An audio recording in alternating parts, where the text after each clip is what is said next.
It's a warm afternoon, but lovely. And all the pecan trees are now leafing out. Ours are pretty much fully leafed out. Some of them are still looking a little, like that one over there is just not quite as fully leafed as these really big ones.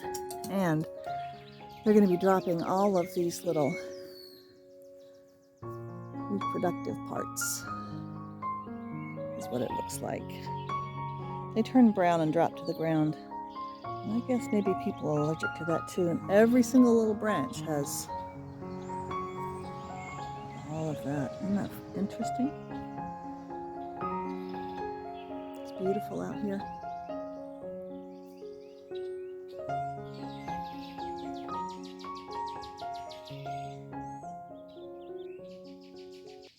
The bird song is just amazing.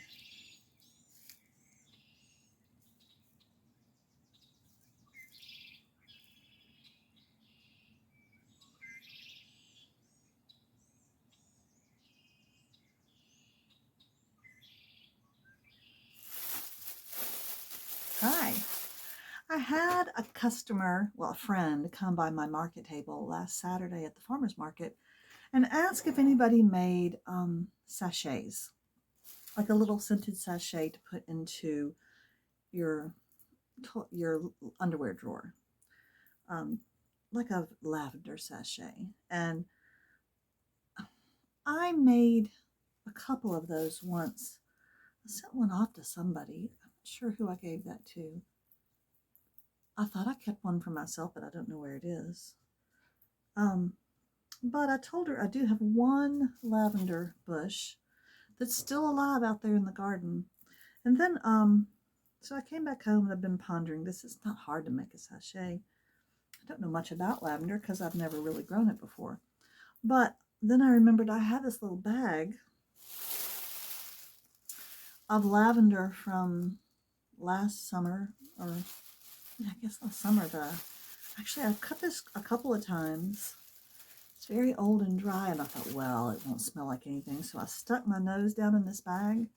Oh my goodness, it smells wonderful. I didn't realize lavender kept its scent so well after it dried. So what I'm doing as I talk to you is I am removing the spent lavender blooms, and putting them into a little bowl. See? I don't know how many I'll get. And then I'll go out and I'll cut if there's any. I don't really know when lavender blooms. And is it blooming now? I don't know. But I'm going to go out and check my bush and see if there's anything out there. Even if it was just a small sachet, she might be happy with that. I could also, I wonder if people do other sachets. Like, do you do a rosemary sachet? Is that anything anybody would be interested in? How long would it keep its scent? What about lemon balm or lemongrass? Peppermint, tarragon. I've got some herbs. Thyme. What about thyme? Could I put any of those in with the lavender as kind of a filler if I don't have enough? Would any of them be complementary?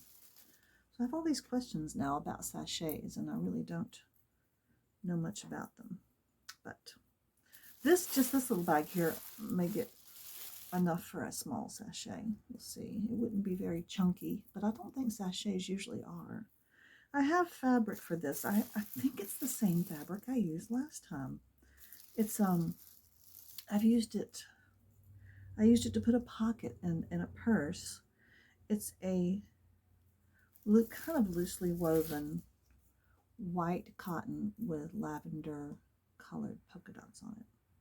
And I think that would be a nice, matter of fact, I'm certain I've done this before.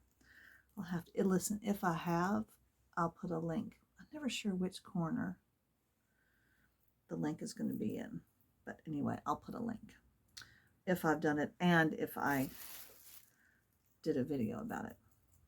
This is not very exciting, is it? You can't see what I'm doing, but I'm starting to, can you see? I'm starting to get a little bit. There's actually quite a bit in here, and some of the blooms are in the bottom of the bag, and they'll be easy to get off. All right, well, maybe if I walk out, it's a beautiful sunny day. It's a little chilly out there today. We're getting toward the end of April. But if I go out to the garden and check on the lavender, I'll take you along. And you know what happens when I go out to the garden, then I have to show you everything that's happening in the garden, which is a very silly thing to do every time I take you out there. This is really smelling good. I've had this little bag of lavender up, sitting up there. Oh, I just got myself. I got myself again. Sitting up there drying with dandelion blooms that I've been picking this spring to make insect repellent lotion bars at some point. But when you have a frost warning in the morning, I don't think it's time yet to make insect repellent lotion bars. All right. Well, I'll bring you back. Oh, see who's sleeping over there? There he is. I love it when my cat holds back my curtain for me. As promised, we're out here in the garden. I'm going to go visit the lavender bush. But it's so cold, I can't imagine it's doing anything but shivering right now. But I did think I would show you the little bit of progress that we're making in the garden. I think I have this set to some kind of a crazy wide angle, but we were able to take down this whole fence right here, and I pulled out the final post there. So now I'm going to be able to mow straight through there and keep a little closer to that fence line. I've got one nubbin of a post right here that I can't mow over. Let me get out of the way. That thing right there, and I'm going to have to get Adam to maybe dig that out. I don't know. We still have this much of the fence around here is down, but we still have a lot of fence to go. These are my elderberries, and they're looking very happy this year. 3 right here. I think these are all going to do quite well. And the hoop house is gone. I can't remember if I showed that to you. There's a little hill of stuff right there. It's gone. There was a tire bed over here that nothing ever grew in it well because it was too shady. So it was just weeds. Well, I finally, yesterday I think, I dug it out. I took the dirt that was inside. It was a tall tire too. I took the dirt that was inside there and filled in a little ditch over there. That was anything that's impeding my mowing that's not necessary, I'm going to get rid of. We still have so much to do though. All of these long beds have to be taken out. I don't know if I'm able to dig those out. I'm not sure. Here is, see now this rosemary is standing proud on its own. It is surviving. I need to try to get to mow a little closer to that. Yeah, I think it's going to make it. It was a little tenuous there for a while. All right, now this was the asparagus bed, and I took all the liner from out around it. And that was hard work. There was rebar in there and some cement blocks. And the asparagus, you can see that it's standing tall now. Here's one. We really haven't eaten much of it this year. Haven't gotten out to the garden to do much except for work. But I worked so hard to start this asparagus from seed, and it is an established bed. So I think I'm going to take this tire and try to get it around as much of the asparagus as I can, and then flatten the rest of it. That most of the, I would say 3/4 of that asparagus bed was just weeds and useless. So I'm really glad to get rid of it and condense it down to a small amount of asparagus. Really, the only thing in with the asparagus there are those violets. They seem very compatible. And if the violets keep all the other weeds down, I'll be quite happy. This was a wreck. It still is a wreck. But boy, on the back side was this massive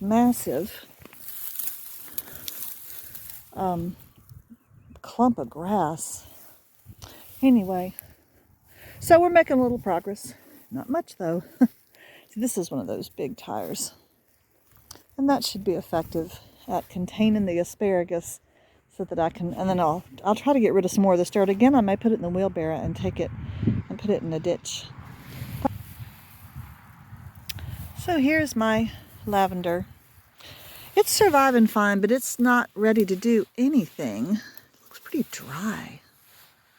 But the tips are green. I think in this area, the real danger is getting your lavender too wet. It doesn't like to have wet feet. It likes to stay fairly dry. It's in there with an elderberry. I think I've showed you that before. I don't know how this is going to go. And there's two big ant piles. There's one. There's another one over there. So you have to be really careful weeding in there or else you'll get bitten. But I imagine this lavender will sprout up here soon. But it's nowhere close to blooming. So I'm going to have to settle with the little lavender buds that I have at the house. Oh, but look. The elderberry is setting berries. That's very exciting. This is my littlest elderberry down here. I have 5. That one's actually really looking good. I have 5 in the garden back here and 1 in the house.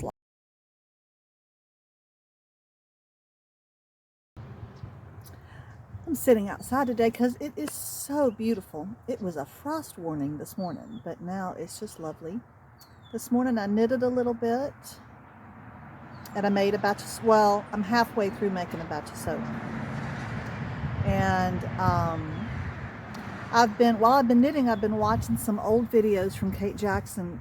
At the beginning of the pandemic, for a month, she did some videos that she called Taking Care. And most of them are pretty short. They're just designed to make her viewers feel loved and connected. Back when, especially in the UK, everybody was very isolated. We never did that in the US very much. I'm sorry to say, we didn't take it very seriously. I remember for 1 week, there was like no traffic along our road, which was very nice. So, but we won't talk about that. Oh my goodness. So, if I could get outside today, I would go work in the back of the barn and clear out the bay where we keep the mower. It's got all kinds of terrible stuff in there. Most of it needs to be thrown on the burn pile, so I could drag it over there. But I went in the garden and dragged some stuff yesterday and kind of wore myself out, so that last night I had to take some Tylenol and Advil in order to go to sleep. Do you ever do that? So today I'm trying to do nice, easy indoor stuff. You know, I'm going to make little knitting and that kind of thing. So I don't know if I'll go have stuff around in the yard or not. I just wanted to show you how pretty it is out there. Oh, beautiful, perfect temperature, sunny, lovely. No mosquitoes yet. Well, I hope your day is delightful wherever you are. If you have sun, if you have rain, if you have free time, if you're busy. Hope you have a great day. Hello, YouTube friends. Today I've brought you out into the laundry room because this is where I was working yesterday. I thought I would show you what I've been doing lately. The laundry room has been a problem. It's very hot back here. Usually we close this door between the laundry room and the kitchen, okay? And we air condition and heat the house, but we really didn't do that to the laundry room. It became like an oven out here. But we had a problem since we got the cat. Leo, where are you, Leo?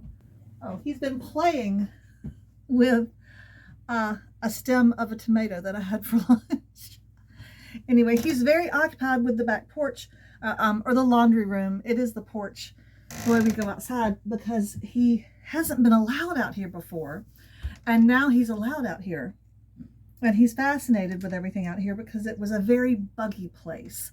Very buggy. Spiders, dead cockroaches, because I do spray.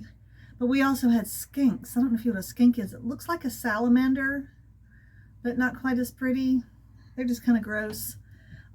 They love bugs. So if you leave your back porch light on at night and the mosquitoes or the bugs or the whatever come around your light, then the skinks will be around too. Anyway, they were back here. They like to live underneath our hot water heater, which is that big silvery thing right there.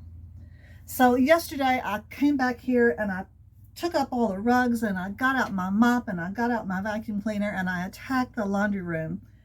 And I successfully got some stuff off the front porch, which you know I've been working on the front porch. The red tubs, those are my Christmas ornaments. Then I also, over there, that kind of white looking thing right there, That is our dehumidifier that we sometimes use, and I wanted to get that off the front porch.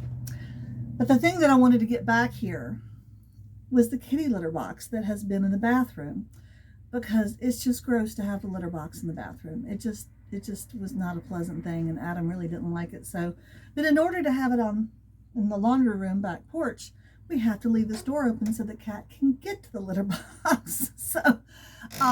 So we had to start closing the real back door, which is this right here. It was just a complicated affair, so I wore myself out doing that yesterday. But the cat is happy. The air conditioning is flowing from the kitchen. The laundry room is cleaner, and I'm pleased about that, and I want to devote myself to keeping the floor back here more clean. It's hard because we do kind of have a farm-ish, and we go outside and do chickens and stuff, and we do wear our boots out there, but you end up tromping in dirt and all kinds of stuff. But we're going to do a better job. I've been working on something else I want to show you outside that has been wearing me out, and I'll share that with you right now. Okay, I'm outside, and this is what I call my shade bed. It's on the west side of the house, and so the house shades it during the morning. And then this tree, which is a Japanese magnolia, gives a good bit of shade here. And then you see there's some really big pine trees over there. They shade a lot of this area later. But this whole bed, and it's quite long, I'm standing here at this end of it. The hostas are down here, and I have a lantana, but it goes way down to the other tree down there. And it was full of vines, honeysuckle vines. And we mow around it, so the vines were contained inside the bed, but oh my goodness, it was bad. You see that wheelbarrow down there. I've filled that, I think 5 times now.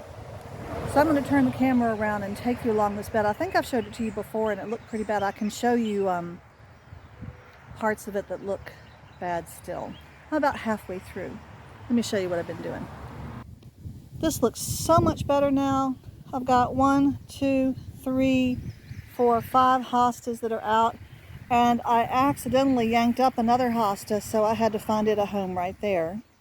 That's a Lenten rose right there that is doing really well in this shade. It's a good spot.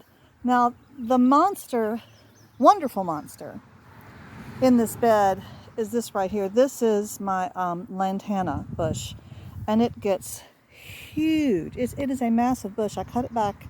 Well, it dies back every year. Looks like a skeleton. And so, but it's coming back, and it'll be massive, and it will shade all those hostas over there from the west sun in the afternoon, so as soon as it gets very high. So I weeded all this out. I'm sure there's still honeysuckle vine underneath there. And I took out a lot of the pine straw, but not all of it that we've done. Now these hostas are gorgeous. They're very big. They're very happy underneath the shade of this tree. And they were not covered up quite so badly with honeysuckle. Although you can see all this right here, this is all honeysuckle that's trying to come back. But I can mow right next to those hostas, and I'll keep that beaten down. Here's the fern bed. Now you could barely see these. That's how bad the honeysuckle was. And on top of that, the honeysuckle and the pine straw kind of provided a soil floor for these. So now they're really looking kind of rough down at the bottom. I probably need to come in with something else. Here's another hosta that I accidentally, this is the hosta that I accidentally ripped up. So I left some of it there, put some of it over here. You can transplant hosta anytime you want. And it does fine. You can divide it and transplant it any time of year. So here's some iris, and this is what I freed up today. I did this little area, and I just discovered, I couldn't actually see this. See that right there? That's an elephant ear. Here are the elephant ear roots. There's a big one. They look like big coconuts. There's a few in there. I really need some more soil in here. But the rest of the bed looks like that. That's what I've been hacking at. Really, not hacking at. What I do is I get my heavy gloves on and I pull on some of the vines that are on top, and then I reach down to the soil level and I grab the heaviest vines I can, and I use all of my weight, which is considerable, and pull on it until it releases from the soil and yank it out that way, and it is exhausting. Now, today, in addition to the iris, I also uncovered one of my lemongrass. So that's a lemongrass plant. It looks just like a grass, but it's actually different. And I've got another lemongrass right, see that dry stuff? That's lemongrass. So I've got lemongrass, elephant ears in here. There is an amaryllis, more lemongrass. I've got a bunch of black-eyed Susans in here. That's what that is. Some more iris. The iris has already bloomed. There's more elephant ears. I have a big clump of that in there. There's some more of them. Here's some more amaryllis, more iris. And then down here, it gets pretty bad. I have one surviving painted lady fern in there somewhere. I should take her out of there, and I should put her down with the other ferns. That's really a good idea. The end of this bed is a problem. I do have a little bit of iris, and I have more. You see here, I've got more elephant ears. The ones down here have never done as well. And I'm really tempted to dig everything out of the end of this bed. Maybe take it down to the amaryllis, about right here. And keep everything there and start mowing this. Because I cannot get the mower through this section. But if I go any further, the tree obstructs me there. If I go this way, I'm going to kill off the elephant ears. They don't really like to be transplanted though very well.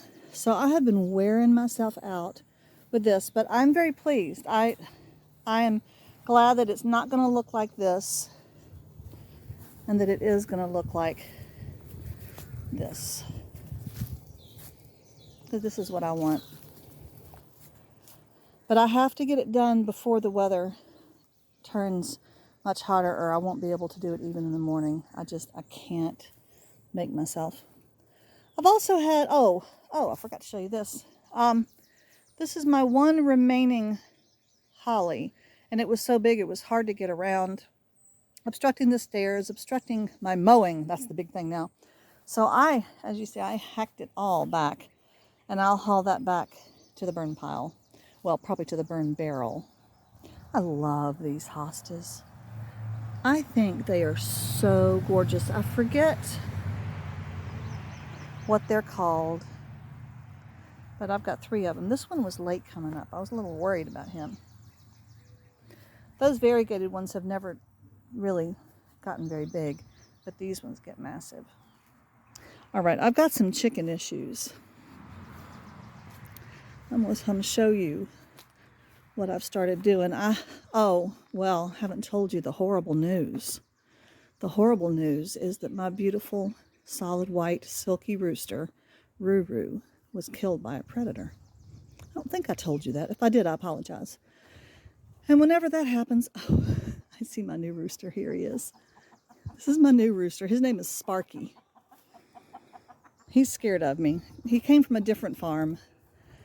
I'm not going to go in there because I have the wrong shoes on for walking in the... But, well, anyway, if I go over here, you'll see, well, the door is open, first of all, to the pen. And I've got chickens roaming around. There they are back there. I've got chickens free-ranging. That is Pepper and Bibby, and they are my youngest 2 hens, and they are always naughty. Just not going to worry about it. I used to really try to keep my hens under control in not a confined space, but I tried to keep them in the orchard. Okay, don't even look at the garage. I'm just putting this clamp back up. That's hard on the hand. Oh, here's Adam's concrete leaves. I dug those out of where they were curing. They were curing along the side of the garage over here for the winter. But they're cured, and I've got them out here. And when he has time, when school lets out, he'll paint those. But Ruru got killed, and so I confined the hens to the pen where nothing could get to him. But when they do that, as you see, the pen doesn't really have much greenery there. There's nothing for them to eat, and they eat all the bugs, and they're about gone. I gave them plenty of food, but I hate for hens to have nothing but layer pellets. You know what I mean? And so I got myself a new rooster, Mr. Sparky. And then yesterday I tried to set up some pathetic fencing out here that would allow them to come out of the pen into the house lot, closer to the house, not back in the orchard. And that didn't work. They crawled underneath it and escaped. And then I was chasing hens around, and I just don't like doing that. It stresses them out, and I don't like doing that. And then today I thought, you know, there's all kinds of people that have hens, and let them out of their pen in the morning and let them roam over their property, and they really are free ranging. And yes, sometimes they get killed. And that's kind of the price you pay for having free range hens. And I think I might start doing that, unless they start tearing up my herb bed or something. But today they didn't even get anywhere close to that. You know what they did? They got out, they came out of the pen, walked around, and got into the orchard around the other side of the garage. But they came back. And they've been in and out of their pen, and they've been laying eggs and stuff. So I think, I just don't know. I think that's what I'm going to do, is let them really free range in the yard. And we'll see how that goes. So, in addition to mowing and chasing chickens and killing every honeysuckle vine I can get my hands on and hacking back the holly bush, and it's only early May, but by the end of the summer here in the south in the US, everything is a jungle. It is such a jungle. And then after I got done this morning, I went in and took a shower, and I didn't even comb my hair out. I just wadded it up on the back of my head, as you see. So I apologize for that unattractive look. Oh, goodness, I'm looking around at all the stuff that needs to be trimmed and mowed. That'll have to be for another day. Now here's my lavender. This is a new one that I bought just about 2 weeks ago. And I decided to put it in a pot in the full sun on our back porch, which is so hot back here in the summer. And that way I'll remember to water it regularly, but it'll drain well and it'll get plenty of sun. Now these two, this is my lavender from back in the garden. I finally went one day and dug it out of that tire bed where it was with the elderberry, if you recall. It bothered me so much, and I think it was dying. It was just so dry. And when I tried to dig in there with a shovel to get it out, the ground was, the soil was so hard in that bed. So I finally got it out, and yes, they were very dry. And so I divided it into two pretty easily and put it into these really large pots. And I'm watering it faithfully, but letting it drain. It really has to drain well. And I think already I'm seeing brighter green. Here's a beautiful little tuft of green here and a little bit of new growth. So I'm hoping that it will be nice and sunny here, but well drained and much better soil in these pots. We shall see. It's an experiment, but I think they were going to die anyway, so I'm not too worried about it.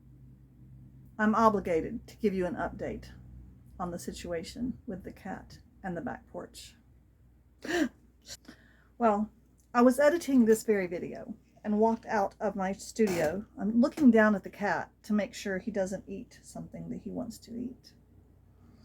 Came out of my studio from editing this video to take the dogs outside and looked at my cat, and he was holding the big fat skink in his mouth. And then when I told him no, I kind of panicked. He ran away from me and ran into my bedroom and into my closet. And I knew there was no getting him back. And so I just took the dogs outside and decided I just couldn't, oh, I'm sorry, just couldn't handle it. I come back inside and on the back porch, there's the cat. Oh, the tail is still moving just a littlest bit. No, there's the cat. There is the tail of the skink, and it still wiggles a little bit occasionally. This is freaking me out. I don't know if I can live with a cat. Cat. All right, so that's the tail of the skink. Bye. And look what I did with the boat. I think I finally finished this.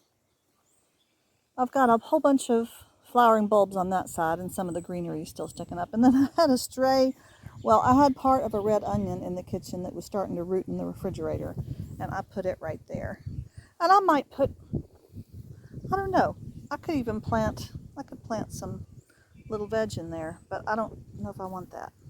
I think I want flowers that come and go and then behave themselves rather than indeterminate tomatoes that climb all over your yard.